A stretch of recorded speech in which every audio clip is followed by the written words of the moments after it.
Muy buenos días, tardes o noches, según cuando estén oyendo este programa. Bienvenidos una semana más a Historias de Fútbol, el podcast que te trae las historias más interesantes del deporte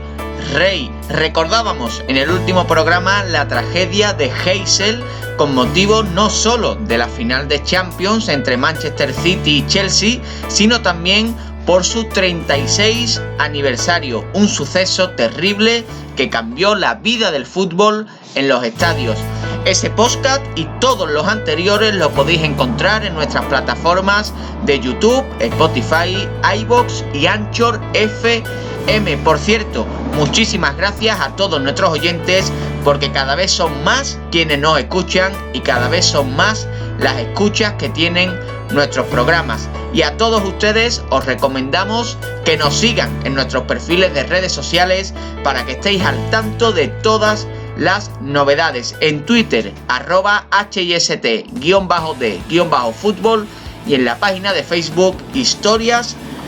de Fútbol. Sin más dilación, cedo la palabra a mi compañero Gonzalo para que introduzca el tema de hoy. Volvemos a unir historia y fútbol en su máxima concepción, porque hoy hablamos, Gonzalo, de clubes de fútbol que se encuentran exiliados. Muy buenas. Muy buenas, por 22º programa consecutivo en el que nos encontramos aquí, y recomendar también a nuestros oyentes, además de darles las gracias por sus escuchas, por supuesto, que nos sigan en nuestros canales de YouTube, de Anchor, de Spotify y de iVoox. En todos, con poner Historias de Fútbol os va a salir sin ningún tipo de problema, y activar la campanita en el caso de YouTube para que cada vez que subamos un nuevo podcast pues os avise y podáis estar al tanto de todas las historias que os vamos trayendo. Hoy traemos una historia interesantísima, ¿no, Ignacio? Efectivamente, vamos a comenzar, Gonzalo, hablando de uno de los tres conjuntos que trajimos hoy protagonistas. Hoy vamos a hablar de tres clubes que son los protagonistas de nuestro podcast de hoy, que son tres clubes que se encuentran actualmente en una situación de exilio, se encuentran fuera de su lugar de origen natural. Y si no estoy equivocado, esos tres ejemplos de los que os vamos a hablar son el Karabaj de Azerbaiyán, el Apoel de Nicosia de Chipre y el Shakhtar Donetsk de Ucrania, tres habituales en competiciones europeas que seguro que nuestros oyentes al menos les sonarán. Sí, hombre, seguro que sí. Son tres equipos habituales en las competiciones europeas, fundamentalmente en la Europa League, aunque también han pisado el terreno Champions. Y, por ejemplo, pues al que sea sevillano, pues le va a sonar seguro, porque han sido tres rivales recientes del Sevilla en la competición europea. Y vamos a comenzar, Gonzalo, por el conjunto azerí, es decir, el conjunto de Azerbaiyán. Vamos a empezar hablando del Karabaj,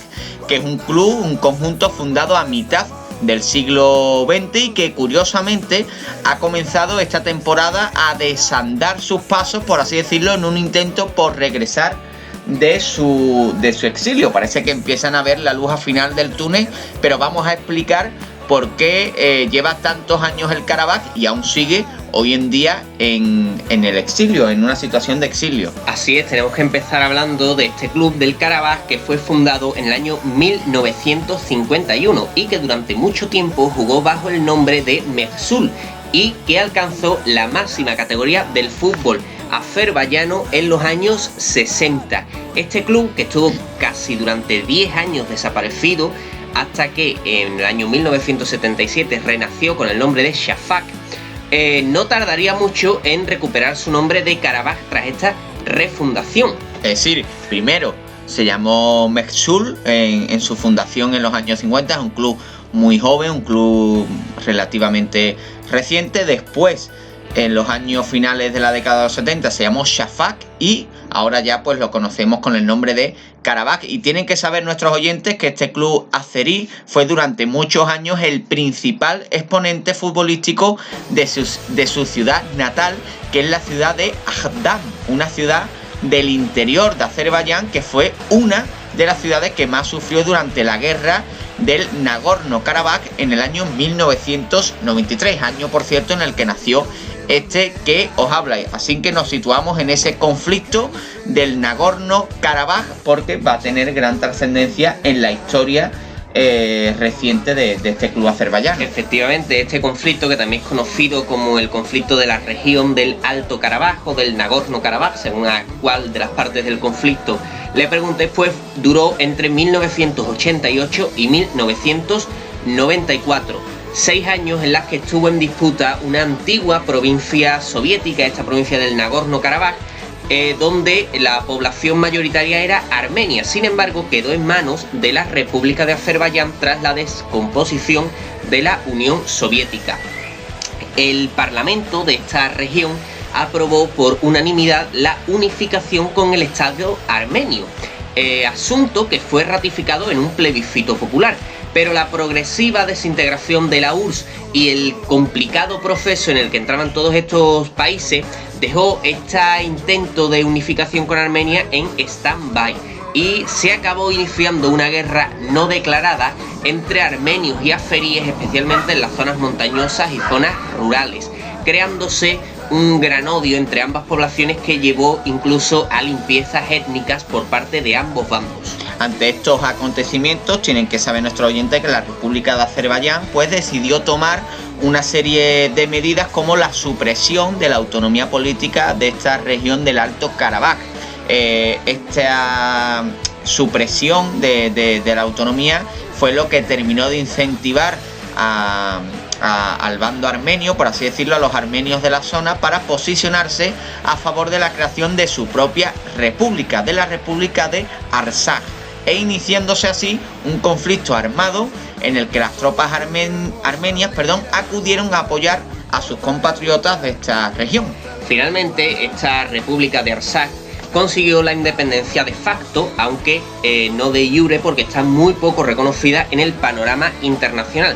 gracias a la toma de diversos enclaves importantes, no solo de esta región del Nagorno-Karabaj, sino también de la propia Azerbaiyán, y es que llegaron a tomar hasta un 14% del territorio azerí. Pues bien, aquí es donde viene su relación con el club futbolero del Karabaj, y es que una de las ciudades que quedó bajo dominio armenio fue Ahdam, es decir, la ciudad original, el lugar nativo de origen de este club del Karabaj, ¿no? Así que, como digo, una de estas ciudades que quedó bajo dominio armenio fue Ahdam, pese a que en esta ciudad había una mayoría poblacional de personas de Azerbaiyán, es decir, de personas azeríes, una población que se vio obligada a trasladarse hacia la zona este debido al empuje de un ejército armenio que incluso se encargó de destruir sus casas para asegurarse así de que no iban a volver. Y junto a esta población azerí, pues se trasladó también su club, el Karabaj. Sí, se trasladó el Karabaj, una historia que nos puede recordar a aquella del Panionios y el Apolón de Esmirna que hablábamos hace ya varias semanas. Este Karabaj vio como su antiguo campo de Ahdam, el estadio Imarat, también era destruido y se veía obligado a disputar sus partidos en la capital de Azerbaiyán, en Bakú, en el Azersun Arena. No obstante, pese a que ya van para 30 años los que lleva el Karabaj fuera de Ahdam, este club nunca perdió su identidad y siempre mantuvieron que ellos eran de Ahdam y que solo estaban en Bakú de paso. Y si hablamos de este conflicto, Gonzalo, tenemos que hablar también de una figura principal que además habrán podido ver nuestros oyentes en nuestras redes sociales, porque hemos introducido, por así decirlo, la historia de este nombre con una pancarta además de la afición del Karabaj, donde aparece ilustrada el retrato de este señor, que es Alasverdi Bagirov. Hablamos de una figura que ejemplifica a la perfección la relación entre el Karabaj y el conflicto bélico, Alasverdi Bagirov. Efectivamente, esta figura, Alasverdi Bagirov, es un exjugador y entrenador del club que dejó su equipo en estos años 90 para alistarse en las filas del ejército azerí y combatir a los armenios, convirtiéndose en un importantísimo militar que desarrolló una gran labor bélica hasta que fue asesinado por una mina en el año 1992, solo un año después de su última participación en un partido con el Karabaj. En 1994, para ver la importancia que tuvo la figura de este señor, no solo en el club del Karabaj, sino en el panorama nacional, pues Alazberdi Bajirov fue en el año 1994 nombrado Héroe Nacional de Azerbaiyán y por supuesto quedando para la historia como una absoluta leyenda del club de Ajdam. No obstante, este conflicto del Nagorno-Karabaj fue reanudado hace apenas unos meses cuando el ejército azerí pues bombardeó diversos enclaves de la República de Artsaj, a lo que Armenia pues respondió con una total movilización de la población. Finalmente, este avivamiento que se produjo del conflicto y que duraría desde el mes de septiembre hasta el mes de noviembre del pasado año 2020, que es cuando se firma en noviembre de 2020 un alto al fuego promovido por el presidente ruso Vladimir Putin y en el que Armenia pues acuerda devolver a Azerbaiyán los territorios circundantes a la República de Artsaj con los que contaba ese 14% que comentábamos antes, y entre ese 14% pues se incluye la ciudad de Ajdam, que es la ciudad originaria del Karabaj. Y esto hizo que en el pasado mes de abril la plantilla del Karabaj viajara a su ciudad natal, ya libre de la ocupación armenia, para visitar su antiguo estadio de Imarat, recubierto de maleza. El presidente del club, Abdolbari Gozal, transmitió la intención del club de volver a disputar sus partidos lo más pronto posible en la ciudad de Ajdam, aunque para ello primero deben reconstruir su estadio y toda la ciudad, pues como hemos dicho antes, con la marcha de los azeríes de este enclave y la destrucción de la mayor parte de los edificios, esta quedó como una ciudad fantasma durante estos casi 30 años que ha durado la ocupación. No obstante, a pesar de todo, este club azerí ha logrado, pues entre otras cosas, y como digo, a pesar de encontrarse en el exilio desde hace alrededor 30 años, pues el Karabaj tiene el honor de haber sido el primer club del país en ganar un partido europeo fuera de las fronteras nacionales o de ser el primer equipo de Azerbaiyán en disputar la fase de grupos de la Champions League, además de ser el primer club de fuera de la capital en ganar la liga, pese a que sí jugaba ahí. Retrotrayéndonos a la actualidad, esta gran alegría para el club que ha supuesto pues este paso, por así decirlo, esta luz al final del túnel de volver a su ciudad original de Ajdam,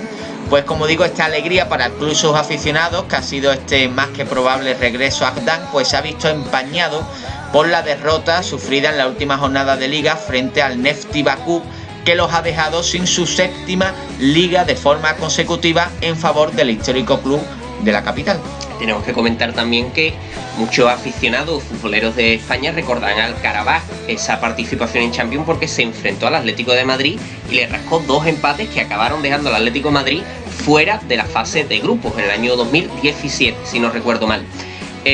También tenemos que hablar en el sentido de este avivamiento del conflicto, que hace un par de temporadas, en el año 2019, el Karabaj quedó emparejado en el grupo de la Europa League con el Dudelange de Luxemburgo, y en el partido jugado en tierras luxemburguesas pues se tendría que parar porque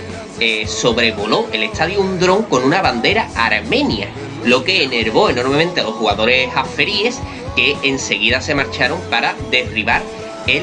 dron. Tenemos que hablar también de las consecuencias de esta segunda guerra del Nagorno-Karabaj, y es que también tenemos que comentar que la selección armenia, brillantemente entrenada por Joaquín Caparrós en la actualidad, aunque ayer perdió contra Suecia por 3-1, pues tuvo que jugar su último partido de la Nations League fuera de su país por el peligro que suponían los bombardeos azeríes. Este partido, en el que Armenia se proclamó campeona del grupo, repetimos, con una magistral dirección del técnico utrerano, pues se jugó en el estadio de nuestro siguiente protagonista, el Apoel de Nicosia. Y hasta allí vamos a viajar, hasta Nicosia, para hablar del Apoel, o el club de fútbol atlético de los griegos de Nicosia, como también puede ser conocido. Hablamos de un club más antiguo que el Karabaj, porque el Apoel fue fundado en el año 1926 por un grupo que buscaba representar a todos los griegos que vivían en la capital de la, por entonces, colonia británica de Chipre. Un carácter pro-griego, Gonzalo, que le trajo bastantes problemas al Apoel. Exactamente, este objetivo de pretender representar a todos los griegos que vivían en la capital, de la que por entonces era una colonia británica, pues le acarreó consecuencias que irían más allá de una historia que puede ser bastante conocida, como es la ruptura de este club en dos por la guerra civil griega, y que dio lugar a la creación del Omonia de Nicosia, su principal rival, y que fue fundado pues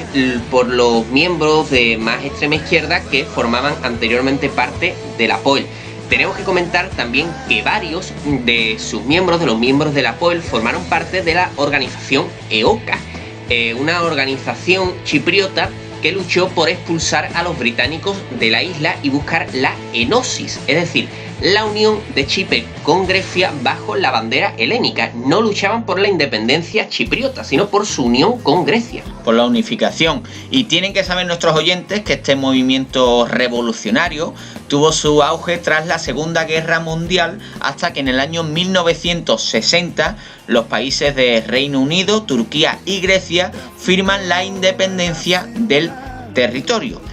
No obstante, pues esta decisión no dejó contento a ninguno, ni a los turcos chipriotas ni a los griegos chipriotas, ya que ninguna de las dos comunidades buscaban una Chipre independiente, sino una Chipre unida a Grecia, esa famosa enosis que tú has explicado antes, o una Chipre unida a Turquía. La mecha de este conflicto entre griegos y turcos por la isla la encendería el golpe de estado pro-griego producido en el año 1974 y apoyado por la conocida como dictadura de los coroneles, que por entonces gobernaba en Grecia, y que provocó la reacción del gobierno turco, que ocupó militarmente el norte de la isla, rompiendo con el acuerdo que se había establecido décadas atrás, al entender que la población turco-chipriota corría peligro ante este nuevo gobierno progriego de Chipre. Y de esta forma se creaba la República Turca de Chipre del Norte, que al igual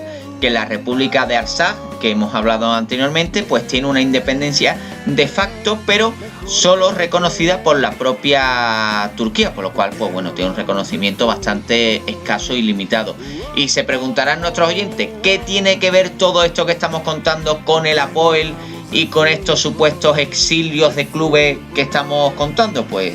a ello vamos. Pues bien, tenemos que comentar que el Apoel, por su condición de club fuertemente politizado de orientación pro-griega, estuvo muy implicado en todos estos conflictos que se sucedieron en la isla. Para empezar, ya hemos comentado que parte de los integrantes del club formaron parte de la EOKA, que participó en la expulsión de los británicos de la isla. Pero también tenemos que comentar que el Apoel llegaría incluso a participar en varias ediciones de la Liga Griega durante la década de los 70 como medida de presión para conseguir la deseada enosis. Y esto se refleja,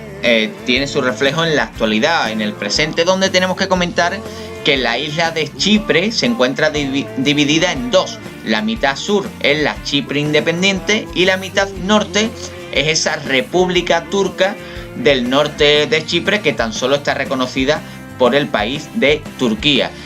Además de esta división del país, pues la capital de Chipre, que es Nicosia, se encuentra también dividida a su vez en dos por un muro que separa ambos estados y que está construido, como habéis podido ver, y si no lo habéis visto, os recomendamos que os metáis en nuestras redes sociales, tanto en Twitter como en Facebook, donde hemos subido diferentes imágenes donde esto se ve perfectamente. Y es que las fronteras, por así decirlo, entre comillas, podemos poner esto de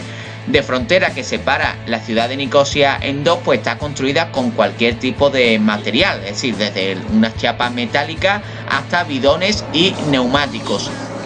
Pues bien, ¿qué es lo que ocurre? Pues que el estadio histórico del Apoel, que no es otro que el estadio Taksim, está situado en el centro de la ciudad, pero con esta división de la capital quedó en la parte norte, es decir, en la parte que tiene que ver con la República Turca del norte de Chipre, y por tanto pues está fuera del control de la Chipre independiente. El estadio de Taksim tiene una peculiar estructura, con una de las gradas apoyada directamente en la muralla de la época en la que los venecianos controlaban el lugar, ya que Chipre ha sido un lugar de paso de muy distintas culturas y muy distintos gobiernos que han controlado la zona. Pero es que la mayor curiosidad es que en el círculo central del campo se encuentra una torre de vigilancia de la ONU, de la Organización de las Naciones Unidas. Es por ello que, lógicamente, el Apoel, un club progriego cuyo estadio, curiosamente, quedó bajo dominio turco, tuvo que buscarse un nuevo estadio, el estadio GSP, que también comparte con el Omonia y la Selección Nacional de Chipre, ya que, hombre, jugar en otro estado que no te pertenece, con el que estás peleado y con una torre de la ONU en medio, pues era complicado. Y no se confundan, no es el estadio GPS, sino el estadio GSP. Así que bueno, de nuevo, como estáis viendo, pues los conflictos fronterizos hacen que un club pues tenga que exiliarse. En este caso estamos hablando del Apoel, ¿no? Aunque en este caso siga dentro de la misma ciudad, por lo cual incluso yo creo que puede ser más duro, porque ver tu estadio nativo tan cerca y no poder jugar en él, pues tiene que ser mucho más duro, ¿no? Pero no obstante, al contrario que en el caso del Karabaj, no parece que en los próximos meses o que a corto o medio plazo el Apoel pueda volver pronto a este estadio Taksim, ya que el conflicto entre griegos chipriotas y turcos chipriotas sigue muy vivo en la actualidad y, como digo, no parece que la unión de la isla en una misma nación se vaya a producir pronto. Como curiosidad se puede decir que desde una de las tribunas del estadio GSP se puede ver la parte de la isla de la capital de Nicosia, que está en manos de los turcos, y pues sabiendo esto, los turcos se encargaron de en una colina crear una bandera con luces rojas que hacen la bandera, ahora mismo no recuerdo si es la bandera de Turquía o la bandera de Chipre del Norte, son muy parecidas, y que se ve perfectamente desde la tribuna del estadio GSP, así que los aficionados del Apoel que desean la enosis, cada vez que van a ver a su equipo, pues tienen de fondo una enorme bandera como digo, no sé exactamente si es de Turquía o de Chipre del Norte. De momento, el Apoel, viendo la situación del conflicto, tendrá que seguir jugando en el estadio GSP, que por cierto es un estadio muy frío y al menos a mí me parece muy feo. Pero es que, como curiosidad, tenemos que comentar también que no son pocos los futboleros, especialmente en Chipre del Norte, que creen que es necesario la unión de todos los equipos en una misma liga para aumentar la competitividad del fútbol local. Así que bueno, toda la esperanza no está perdida en que algún día se puedan reconciliar ambas partes, aunque sea para practicar el fútbol. Al igual que en el caso que decíamos del Karabaj, el Apoel ha visto roto su dominio liguero en favor de su máximo rival, el Omonia de Nicosia, que ha conseguido su segunda liga consecutiva. Pero es que el Apoel no ha quedado subcampeón, como ha sido el caso del Karabaj, sino que es que cayó incluso hasta el grupo de descenso, en el que, no obstante, logró un segundo puesto y evitar lo que hubiera sido una hecatombe histórica para el club más grande del fútbol chipriota. Y acabamos ya con el Apoel y volvemos a facturar las maletas, porque tenemos que centrarnos en el tercero y último de los casos que hoy traemos a colación. Y es que vamos a hablar, como digo, de otro de estos conjuntos exiliados que es protagonista en nuestro podcast de esta semana, y que es el conjunto ucraniano del Shakhtar Donetsk. Seguramente de los tres que traemos hoy a colación, el más conocido y potente de todos. Estamos hablando el Shakhtar Donetsk, de un equipo clásico y un habitual en las competiciones europeas, y que ha llegado a ser nada más y nada menos que campeón de la UEFA, campeón de la Europa League. El caso del Shakhtar es parecido al que hemos visto al inicio del Karabaj, y es que, al igual que el conjunto azerí, pues este equipo naranja ha tenido que refugiarse en la capital de Ucrania debido a los conflictos bélicos en su zona. Entrando en materia, tenemos que contarles a nuestros oyentes que el Shakhtar fue fundado en el año 1936 bajo el nombre de Stayanovets, en honor a Alexei Stayanov, un minero soviético de la cuenca del Donetsk. Y es que este equipo pionero surgió de dos equipos locales, de la unión de dos equipos locales, el Dinamo Horlivka y el Stalino, y al igual que le ocurre al Schalke 04, es un equipo con una gran tradición minera. Tienen que saber nuestros oyentes que tras la Segunda Guerra Mundial, aquel primigenio Shakhtar, bajo el nombre, como bien ha dicho, de Stayanovich, pues tuvo que ser reorganizado, ya que tan solo 3 jugadores del equipo sobrevivieron al conflicto bélico. Es en esta reorganización cuando va a cambiar el nombre. Un nombre pues que ha ido derivando cada cierto tiempo hasta tomar su actual denominación de Shakhtar Donetsk, pero que es en esta reorganización tras el término de la Segunda Guerra Mundial cuando adquiere ya la raíz de Shakhtar. Pues bien, el Shakhtar se convirtió en uno de los equipos más grandes de la Unión Soviética, teniendo su campamento base en Donetsk, ciudad del este de Ucrania, de la siempre disputada región de Donbass. En esta región, fronteriza con Rusia, se iniciaron una serie de graves conflictos sociales en el año 2014 como respuesta al famoso movimiento del Euromaidán, que era un movimiento europeísta ucraniano que apostaba por su ingreso en la Unión Europea y que logró derrocar al presidente prorruso Yanukovych. En esta zona del Donbass, las protestas tomaron el camino contrario, defendiendo el acercamiento a Rusia y llegando incluso a declarar la independencia de las regiones de Donetsk y Luhansk, las dos regiones que forman la zona del Donbass. Todo este movimiento prorruso del Donbass se intensificó tras la anexión rusa de las ciudades de la península de Crimea y de la ciudad de Sebastopol, hasta acabar todo en un conflicto armado en la zona entre el gobierno ucraniano y las repúblicas populares de Donetsk y Luhansk. Como observamos, todo muy similar a lo que veíamos en el Nagorno-Karabaj. La ciudad de la que hoy hablamos, Donetsk, vio cómo un grupo de manifestantes tomaban el edificio del gobierno local y proclamaban la República Popular de Donetsk, momento desde el cual la zona estuvo controlada por los cabecillas de este movimiento prorruso y los bombardeos y asaltos del ejército ucraniano fueron constantes. Como se puede comprender, la situación impedía al Shakhtar poder desarrollar su actividad en su ciudad natal y comenzaría así una peregrinación por distintas ciudades y estadios del país. De esta manera, el Shakhtar abandonaba la ciudad donde había situado sus diversos estadios, desde el Shakhtar Stadium, el estadio que vio jugar aquel Steyanovets, hasta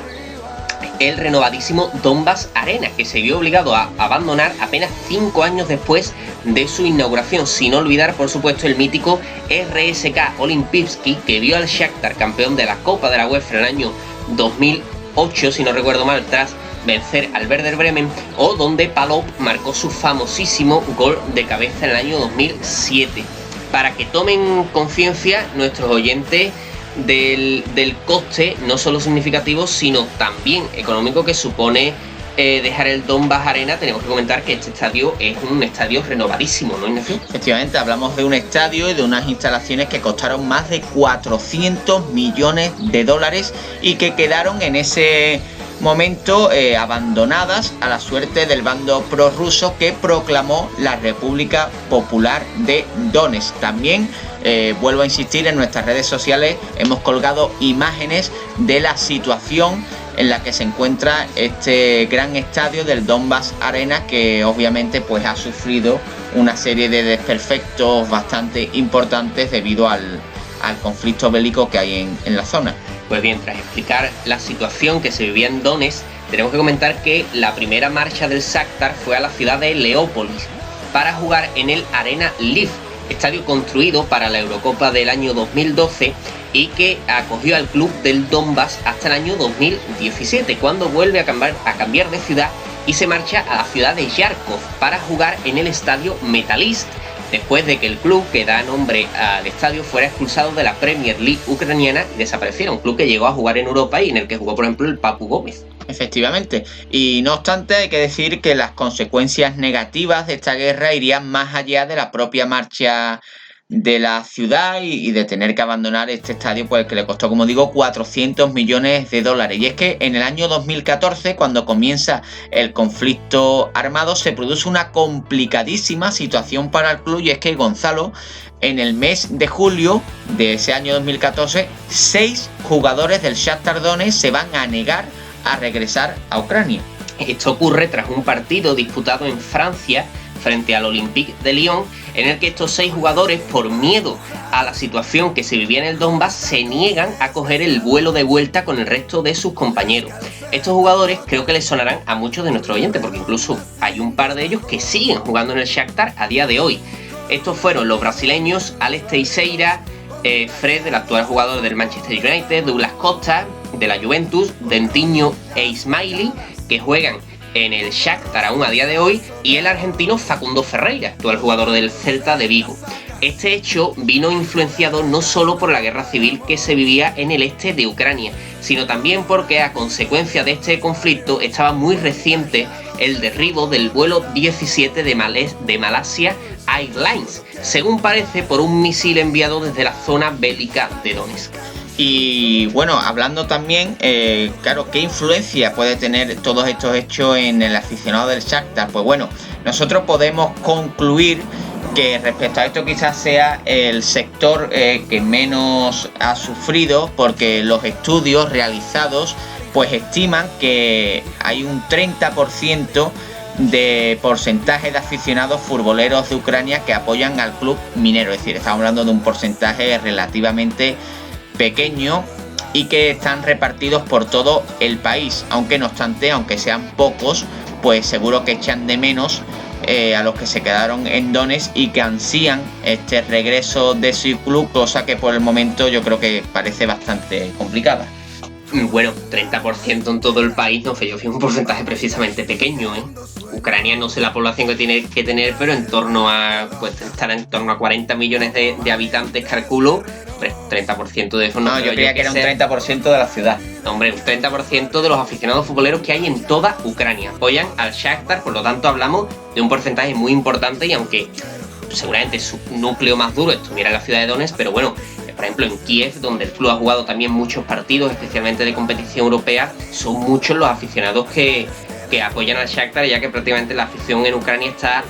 casi en su totalidad repartida entre el Dinamo y el Shakhtar. Y esperando ese ansiado regreso del exilio, no solo del Shakhtar, sino también del Apoel y del Karabaj, es decir, de nuestros tres clubes protagonistas del podcast de esta semana, pues nos despedimos cerrando un podcast la mar de interesante. La verdad que me ha gustado mucho, creo que es muy interesante para conocer nuevamente cómo el fútbol pues va mucho más allá de 11 jugadores contra otros 11 intentando meter más goles que el otro, y es que tiene lazos con los conflictos bélicos, con la historia, con la idiosincrasia de cada territorio, así que yo creo que un podcast para aprender del nombre de nuestro podcast, que es Historias de Fútbol. Al final el fútbol, los clubes de fútbol no son más que representaciones de una región y de la gente que vive en esa región, y si la región y la gente de ese lugar sufre por una guerra, pues el club también sufre, y se ejemplifican estas cosas, que tienen que marcharse exiliados, y como hemos visto en el caso del Karabaj,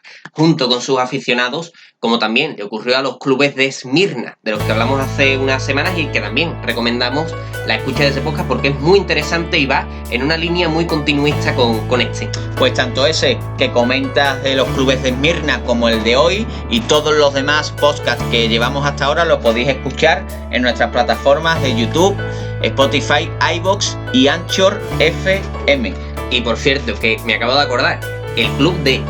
Esmirna, el actual Izmir de Turquía, que si no me equivoco es el Altay, ha subido a primera turca, sin que Esmirna vuelve a tener fútbol en la máxima categoría, aunque en este caso sea en Turquía y no en Grecia. Bueno, pues como bien sabéis, todas nuestras novedades las podéis encontrar en nuestras redes sociales. Os recuerdo en Twitter, @HIST_de_fútbol,